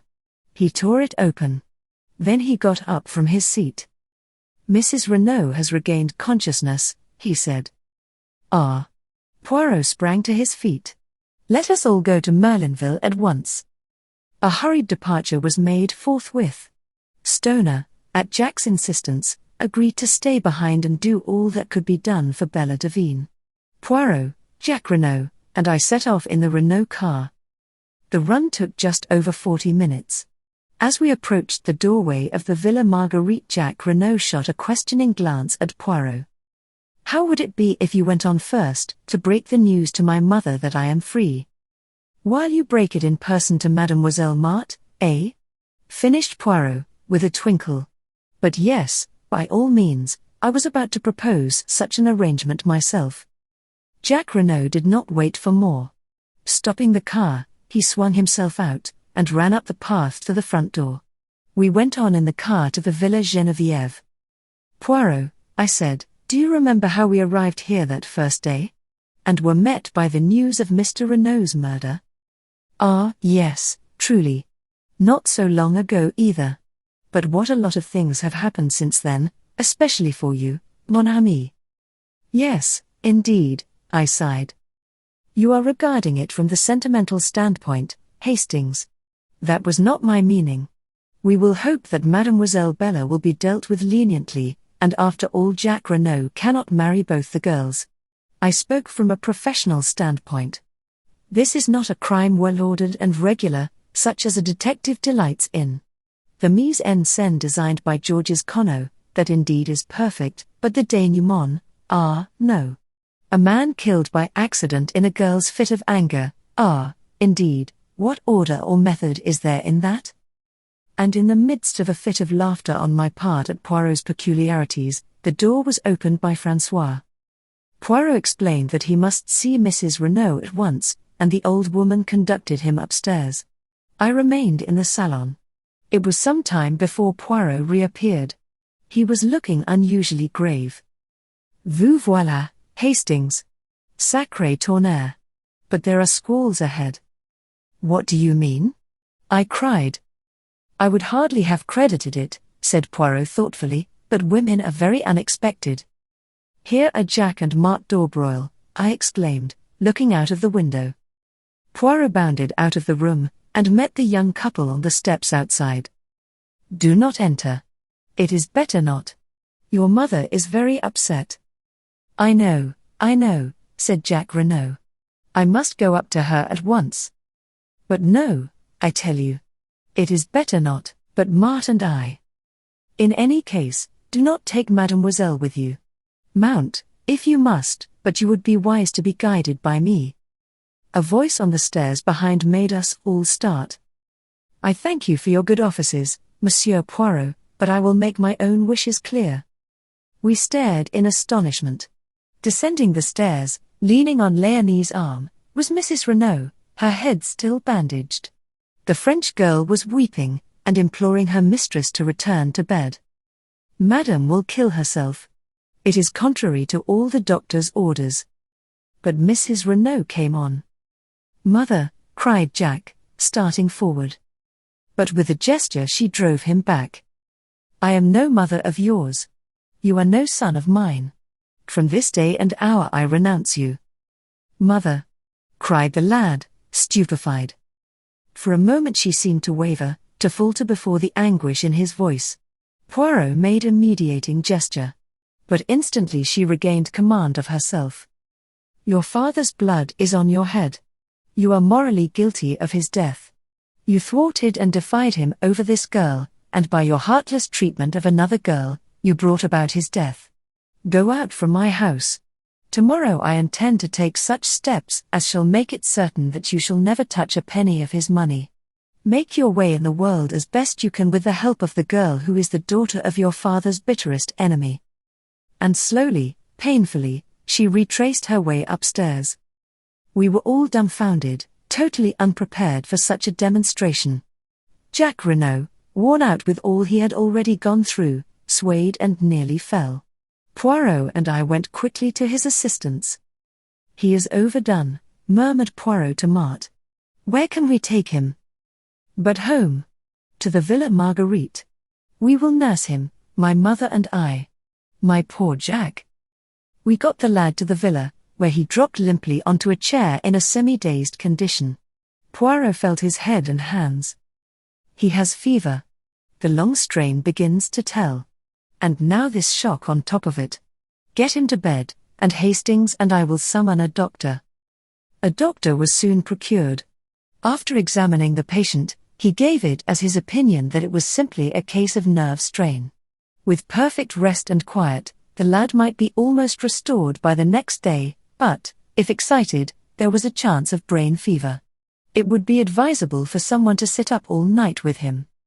Finally, having done all we could, we left him in the charge of Marthe and her mother, and set out for the town. It was past our usual hour of dining, and we were both famished. The first restaurant we came to assuaged the pangs of hunger with an excellent omelette, and an equally excellent entrecôte to follow. "And now for quarters for the night," said Poirot, when at length Café Noir had completed the meal. "Shall we try our old friend, the Hôtel de Bains?" We traced our steps there without more ado. Yes, messieurs could be accommodated with 2 good rooms overlooking the sea. Then Poirot asked a question which surprised me. "Has an English lady, Miss Robinson, arrived?" "Yes, monsieur. She is in the little salon." "Ah." "Poirot," I cried, keeping pace with him, as he walked along the corridor, "who on earth is Miss Robinson?" Poirot beamed kindly on me. "It is that I have arranged you a marriage, Hastings." "But I say." "Bah," said Poirot, giving me a friendly push over the threshold of the door. "Do you think I wish to trumpet aloud in Merlinville the name of Devine?" It was indeed Cinderella who rose to greet us. I took her hand in both of mine. My eyes said the rest. Poirot cleared his throat. "Mes enfants," he said, "for the moment we have no time for sentiment. There is work ahead of us. Mademoiselle, were you able to do what I asked you?" In response, Cinderella took from her bag an object wrapped up in paper, and handed it silently to Poirot. The latter unwrapped it. I gave a start, for it was the aeroplane dagger which I understood she had cast into the sea. Strange, how reluctant women always are to destroy the most compromising of objects and documents. "Très bien, mon enfant," said Poirot. "I am pleased with you. Go now and rest yourself. Hastings here and I have work to do. You shall see him tomorrow." "Where are you going?" asked the girl, her eyes widening. "You shall hear all about it tomorrow. Because wherever you're going, I'm coming too." "But, mademoiselle." "I'm coming too, I tell you." Poirot realized that it was futile to argue. He gave in. "Come then, mademoiselle. But it will not be amusing. In all probability nothing will happen." The girl made no reply. 20 minutes later we set forth. It was quite dark now, a close, oppressive evening. Poirot led the way out of the town in the direction of the Villa Geneviève. But when he reached the Villa Marguerite he paused. "I should like to assure myself that all goes well with Jack Renaud. Come with me, Hastings. Mademoiselle will perhaps remain outside. Madame d'Aubroil might say something which would wound her." We unlatched the gate, and walked up the path. As we went round to the side of the house, I drew Poirot's attention to a window on the first floor. Thrown sharply on the blind was the profile of Marthe d'Aubroil. "Ah," said Poirot. "I figure to myself that that is the room where we shall find Jack Renaud." Madame d'Aubroil opened the door to us. She explained that Jack was much the same, but perhaps we would like to see for ourselves. She led us upstairs and into the bedroom. Marthe d'Aubroil was sitting by a table with a lamp on it, working. She put her finger to her lips as we entered. Jack Renaud was sleeping an uneasy, fitful sleep, his head turning from side to side, and his face still unduly flushed. "Is the doctor coming again?" asked Poirot in a whisper. "Not unless we send. He is sleeping, that is the great thing. Maman made him a tisane." She sat down again with her embroidery as we left the room. Madame d'Aubroil accompanied us down the stairs. Since I had learned of her past history, I viewed this woman with increased interest. She stood there with her eyes cast down, the same very faint enigmatical smile that I remembered on her lips. And suddenly I felt afraid of her, as one might feel afraid of a beautiful poisonous snake. "I hope we have not deranged you, madam," said Poirot politely, as she opened the door for us to pass out. "Not at all, monsieur." "By the way," said Poirot, as though struck by an afterthought, "Monsieur Stoner has not been in Merlinville today, has he?" I could not at all fathom the point of this question, which I well knew to be meaningless as far as Poirot was concerned. Madame d'Aubroil replied quite composedly. Not that I know of. He has not had an interview with Madame Renauld? How should I know that, monsieur? True, said Poirot. I thought you might have seen him coming or going, that is all. Good night, madam. Why, I began. No whys, Hastings. There will be time for that later. We rejoined Cinderella and made our way rapidly in the direction of the Villa Geneviève. Poirot looked over his shoulder once at the lighted window and the profile of Marthe as she bent over her work. He is being guarded at all events, he muttered. Arrived at the Villa Geneviève, Poirot took up his stand behind some bushes to the left of the drive, where, while enjoying a good view ourselves, we were completely hidden from sight. The villa itself was in total darkness, everybody was without doubt in bed and asleep. We were almost immediately under the window of Mrs. Renaud's bedroom, which window, I noticed, was open. It seemed to me that it was upon this spot that Poirot's eyes were fixed. What are we going to do? I whispered. Watch. But I do not expect anything to happen for at least an hour, probably 2 hours, but His words were interrupted by a long, thin-drawn cry. Help! A light flashed up in the first-floor room on the right-hand side of the front door. The cry came from there, and even as we watched there came a shadow on the blind as of 2 people struggling. Mille tonnerres! Cried Poirot. She must have changed her room. Dashing forward, he battered wildly on the front door. Then rushing to the tree in the flower bed, he swarmed up it with the agility of a cat. I followed him, as with a bound he sprang in through the open window. Looking over my shoulder, I saw Dulcie reaching the branch behind me. Take care, I exclaimed. Take care of your grandmother, retorted the girl. This is child's play to me. Poirot had rushed through the empty room and was pounding on the door. Locked and bolted on the outside, he growled. And it will take time to burst it open. The cries for help were getting noticeably fainter. I saw despair in Poirot's eyes. He and I together put our shoulders to the door. Cinderella's voice, calm and dispassionate, came from the window. You'll be too late. I guess I'm the only one who can do anything. Before I could move a hand to stop her, she appeared to leap from the window into space. I rushed and looked out. To my horror, I saw her hanging by her hands from the roof, propelling herself along by jerks in the direction of the lighted window. Good heavens! She'll be killed, I cried. You forget. She's a professional acrobat, Hastings. It was the providence of the good God that made her insist on coming with us tonight. I only pray that she may be in time. Ah! A cry of absolute terror floated out onto the night, as the girl disappeared through the window, and then in Cinderella's clear tones came the words. No, you don't.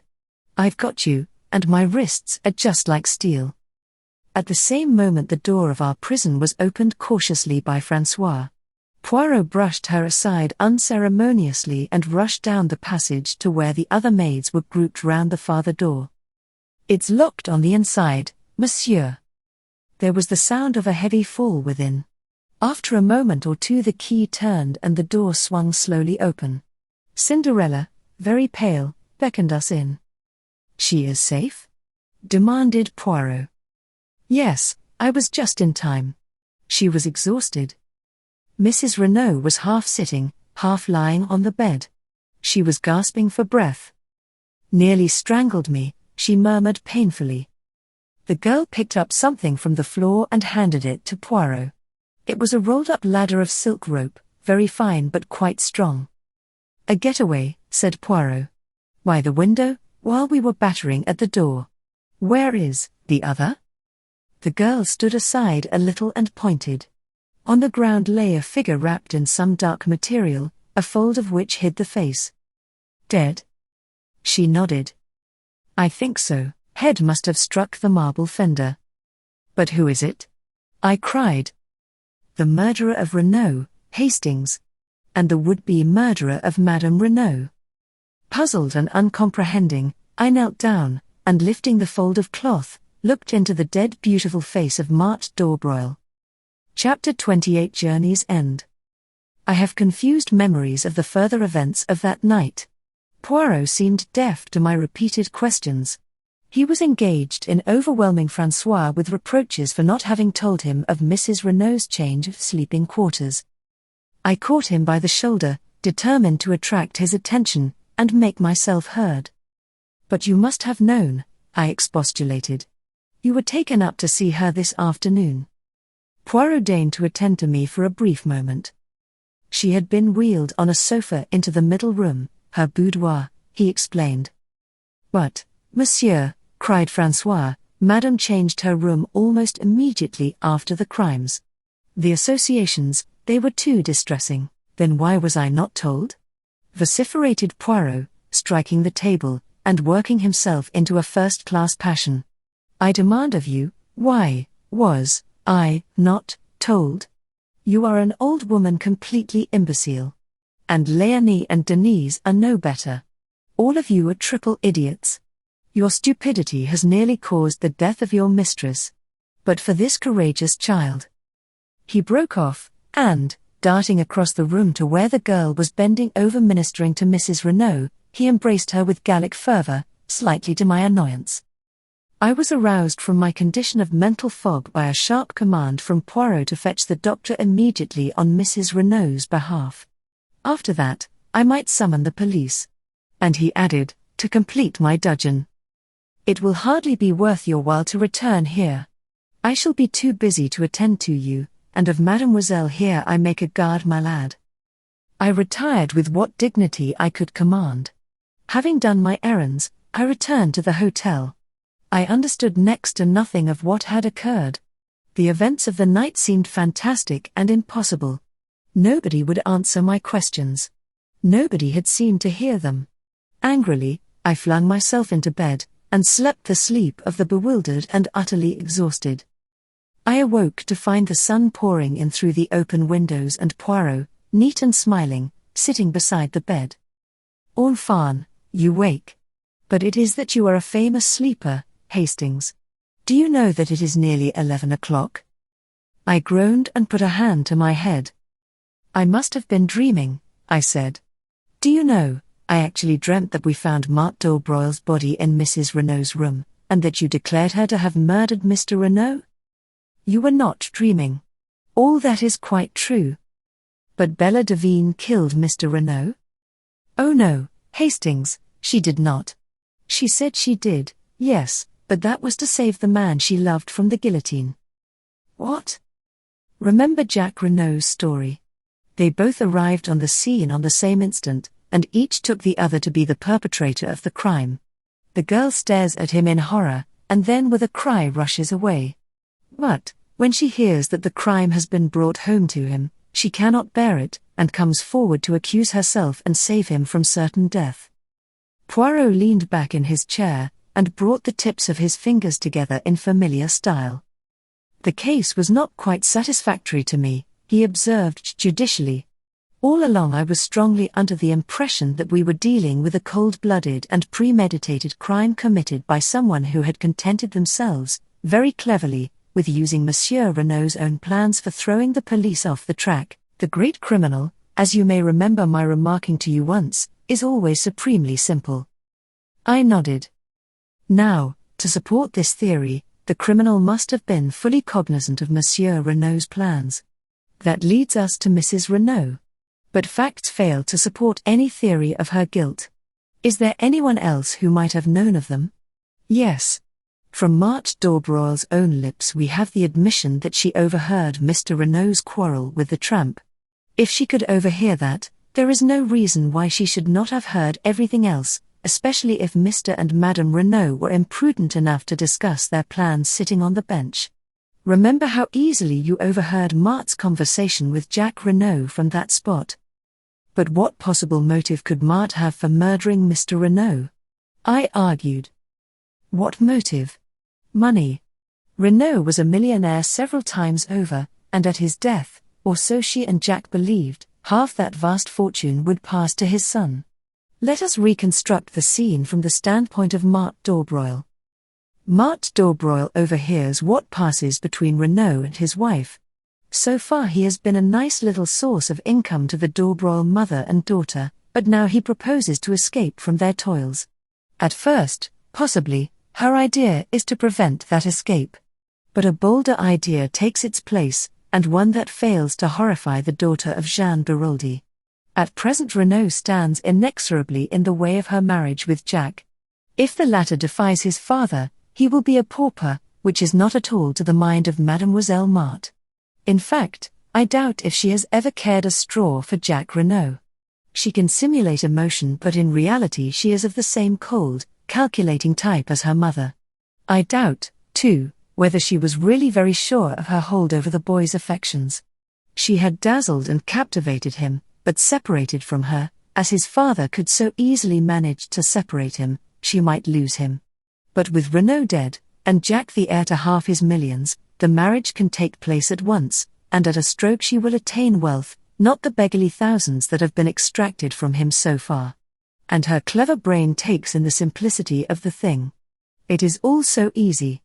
Renauld is planning all the circumstances of his death, she has only to step in at the right moment and turn the farce into a grim reality. And here comes in the second point which led me infallibly to Marthe d'Orbroil, the dagger. Jack Renauld had 3 souvenirs made. One he gave to his mother, one to Bella Devine. Was it not highly probable that he had given the third one to Marthe d'Orbroil? So, then, to sum up, there were 4 points of note against Marthe d'Orbroil. Marthe d'Orbroil could have overheard Renaud's plans. Marthe d'Orbroil had a direct interest in causing Renaud's death. Marthe d'Orbroil was the daughter of the notorious Madame Beroldy, who in my opinion was morally and virtually the murderess of her husband, although it may have been Georges Conneau's hand which struck the actual blow. Marthe d'Orbroil was the only person, besides Jack Renauld, likely to have the third dagger in her possession. Poirot paused and cleared his throat. Of course, when I learned of the existence of the other girl, Bella Devine, I realized that it was quite possible that she might have killed Renaud. The solution did not commend itself to me, because, as I pointed out to you, Hastings, an expert, such as I am, likes to meet a foeman worthy of his steel. Still, one must take crimes as one finds them, not as one would like them to be. It did not seem very likely that Bella Devine would be wandering about carrying a souvenir paper knife in her hand, but of course she might have had some idea all the time of revenging herself on Jack Renaud. When she actually came forward and confessed to the murder, it seemed that all was over. And yet, I was not satisfied, mon ami. I was not satisfied. I went over the case again minutely, and I came to the same conclusion as before. If it was not Bella Devine, the only other person who could have committed the crime was Marthe d'Orbroil. But I had not one single proof against her. And then you showed me that letter from Mademoiselle Dulcie, and I saw a chance of settling the matter once for all. The original dagger was stolen by Dulcie Devine and thrown into the sea, since, as she thought, it belonged to her sister. But if, by any chance, it was not her sister's, but the one given by Jack to Marthe d'Orbroil, why then, Bella Devine's dagger would be still intact. I said no word to you, Hastings. It was no time for romance, but I sought out Mademoiselle Dulcie, told her as much as I deemed needful, and set her to search among the effects of her sister. Imagine my elation, when she sought me out, according to my instructions, as Miss Robinson, with the precious souvenir in her possession. In the meantime I had taken steps to force Mademoiselle Marthe into the open. By my orders, Madame Renaud repulsed her son, and declared her intention of making a will on the morrow which should cut him off from ever enjoying even a portion of his father's fortune. It was a desperate step, but a necessary one, and Madame Renaud was fully prepared to take the risk, though unfortunately she also never thought of mentioning her change of room. I suppose she took it for granted that I knew. All happened as I thought. Marthe d'Orbroil made a last bold bid for the Renaud millions, and failed. What absolutely bewilders me, I said, is how she ever got into the house without our seeing her. It seems an absolute miracle. We left her behind at the Villa Marguerite, we go straight to the Villa Geneviève, and yet she is there before us. Ah, But we did not leave her behind. She was out of the Villa Marguerite by the back way while we were talking to her mother in the hall. That is where, as the Americans say, she put it over on Hercule Poirot. But the shadow on the blind? We saw it from the road. Eh bien, when we looked up, Madame d'Aubroil had just had time to run upstairs and take her place. Madame d'Aubroil? Yes. One is old, and one is young, one dark, and one fair, but, for the purpose of a silhouette on a blind, their profiles are singularly alike. Even I did not suspect, triple imbecile that I was. I thought I had plenty of time before me, that she would not try to gain admission to the villa until much later. She had brains, that beautiful Mademoiselle Marthe. And her object was to murder Mrs. Renauld. Yes. The whole fortune would then pass to her son. But it would have been suicide, mon ami. On the floor by Marthe d'Aubroil's body, I found a pad and a little bottle of chloroform and a hypodermic syringe containing a fatal dose of morphine. You understand? The chloroform first, then when the victim is unconscious the prick of the needle. By the morning the smell of the chloroform has quite disappeared, and the syringe lies where it has fallen from Madame Renaud's hand. What would he say, the excellent Monsieur Otet? Poor woman. What did I tell you? The shock of joy, it was too much on top of the rest. Did I not say that I should not be surprised if her brain became unhinged? Altogether a most tragic case, the Renaud case. However, Hastings, things did not go quite as Mademoiselle Marthe had planned. To begin with, Madame Renaud was awake and waiting for her. There is a struggle. But Madame Renaud is terribly weak still. There is a last chance for Marthe d'Aubroil.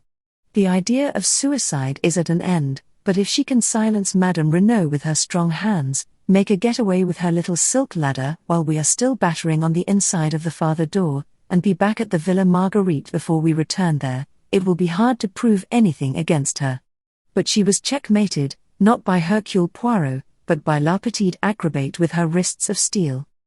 I mused over the whole story.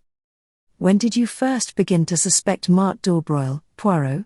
When she told us she had overheard the quarrel in the garden? Poirot smiled. My friend, do you remember when we drove into Merlinville that first day? And the beautiful girl we saw standing at the gate? You asked me if I had noticed a young goddess, and I replied to you that I had seen only a girl with anxious eyes. That is how I have thought of Marthe d'Aubroil from the beginning. The girl with the anxious eyes. Why was she anxious? Not on Jack Renaud's behalf, for she did not know then that he had been in Merlinville the previous evening. By the way, I exclaimed, how is Jack Renaud? Much better. He is still at the Villa Marguerite. But Madame d'Aubroil has disappeared. The police are looking for her. Was she in with her daughter, do you think? We shall never know. Madame is a lady who can keep her secrets. And I doubt very much if the police will ever find her. Has Jack Renaud been told? Not yet. It will be a terrible shock to him. Naturally. And yet, do you know, Hastings, I doubt if his heart was ever seriously engaged. So far we have looked upon Bella Devine as a siren, and Marthe d'Aubroil as the girl he really loved. But I think that if we reversed the terms we should come nearer to the truth. Marthe d'Aubroil was very beautiful. She set herself to fascinate Jack, and she succeeded, but remember his curious reluctance to break with the other girl. And see how he was willing to go to the guillotine rather than implicate her. I have a little idea that when he learns the truth, he will be horrified, revolted, and his false love will wither away. What about Giraud? He has a crise of the nerves, that one. He has been obliged to return to Paris. We both smiled. Poirot proved a fairly true prophet. When at length the doctor pronounced Jack Renaud strong enough to hear the truth, it was Poirot who broke it to him. The shock was indeed terrific. Yet Jack rallied better than I could have supposed possible. His mother's devotion helped him to live through those difficult days. The mother and son were inseparable now. There was a further revelation to come. Poirot had acquainted Mrs. Renaud with the fact that he knew her secret, and had represented to her that Jack should not be left in ignorance of his father's past. To hide the truth, never does it avail, madam. Be brave and tell him everything. With a heavy heart Mrs. Renauld consented, and her son learned that the father he had loved had been in actual fact a fugitive from justice. A halting question was promptly answered by Poirot. Reassure yourself, Monsieur Jack. The world knows nothing. As far as I can see, there is no obligation for me to take the police into my confidence. Throughout the case I have acted, not for them, but for your father. Justice overtook him at last, but no one need ever know that he and Georges Conneau were one and the same. There were, of course, various points in the case that remained puzzling to the police, but Poirot explained things in so plausible a fashion that all query about them was gradually stilled. Shortly after we got back to London, I noticed a magnificent model of a foxhound adorning Poirot's mantelpiece. In answer to my inquiring glance, Poirot nodded. Mais oui. I got my 500 francs. Is he not a splendid fellow? I call him Giraud. A few days later Jack Renaud came to see us with a resolute expression on his face.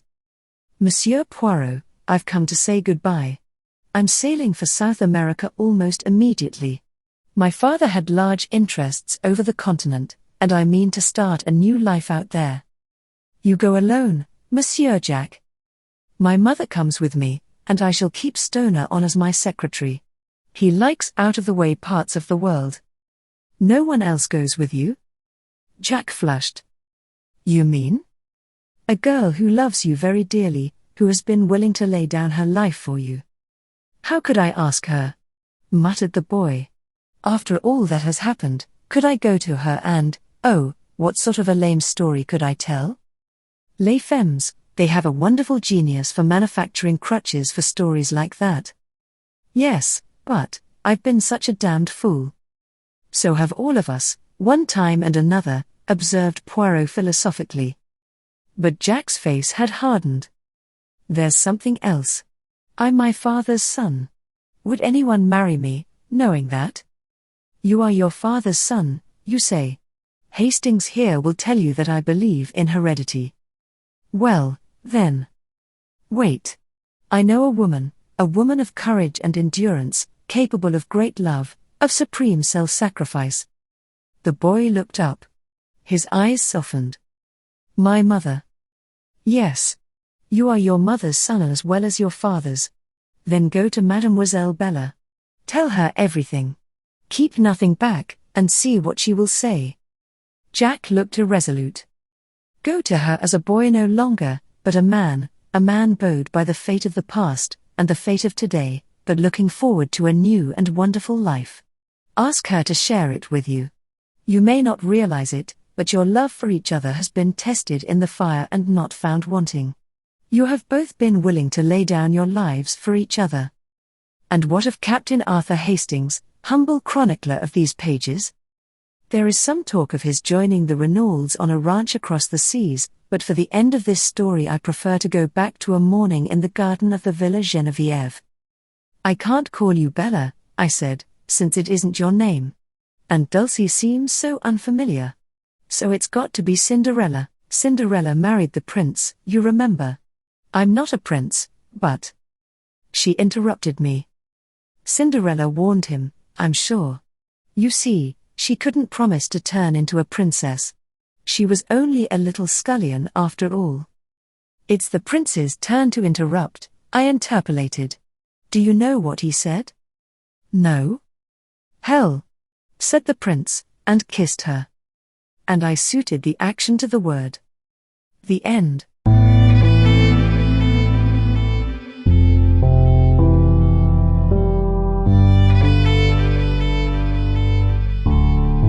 Thank you for listening to today's episode. I really hoped you enjoyed it. There will be more to come. Please subscribe not to miss out on what is next. I will be looking forward to your return. The music is by Madfan from Pixabay. To support this and other artists, go to pixabay.com. Sheila.